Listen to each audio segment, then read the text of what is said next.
और इन दिनों सुर्खियों पर है आरएसएस और बीजेपी का बीच हुआ संबंध। आरएसएस बीजेपी का तनातनी के बीच आप नेता सौरभ भारद्वाज का बड़ा बयान सामने आया है और सौरभ भारद्वाज ने यह बड़ा बयान दिया है। तनातनी में ध्यान भटकाने के लिए जरिया बताया गया है सौरभ भारद्वाज की ओर से।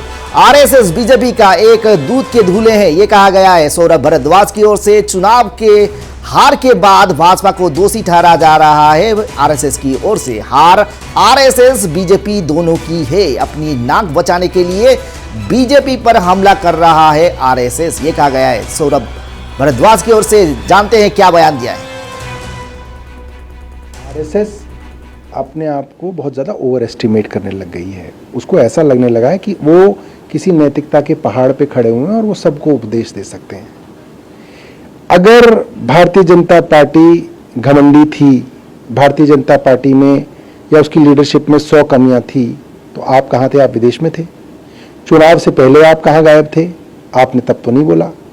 आप तब भारतीय जनता पार्टी के साथ मिलकर पूरा जोर लगाया आपने एड़ी चोटी का कि 400 पार भारतीय जनता पार्टी पहुंच जाए और आप संविधान बदल सके।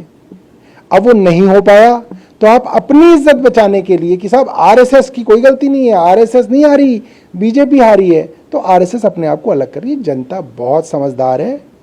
हमने अपने यहाँ के आरएसएस वर्कर को गली गली घूमकर भारतीय जनता पार्टी के लिए वोट मांगते देखा है। अब आरएसएस अपना हाथ पीछे नहीं खींच सकती। अगर आरएसएस को कोई ज्ञान। और इन दिनों सुर्खियों पर है आरएसएस और बीजेपी का बीच हुआ संबंध। आरएसएस बीजेपी का तनातनी के बीच आप नेता सौरभ भारद्वाज का बड़ा बयान सामने आया है और सौरभ भारद्वाज ने यह बड़ा बयान दिया है। तनातनी में ध्यान भटकाने के लिए जरिया बताया गया है सौरभ भारद्वाज की ओर से। आरएसएस बीजेपी का एक दूध के धूले हैं, यह कहा गया है सौरभ भारद्वाज की ओर से। चुनाव के हार के बाद भाजपा को दोषी ठहरा जा रहा है आरएसएस की ओर से। हार आरएसएस बीजेपी दोनों की है। अपनी नाक बचाने के लिए बीजेपी पर हमला कर रहा है आरएसएस, ये कहा गया है सौरभ भारद्वाज की ओर से। जानते हैं क्या बयान दिया है।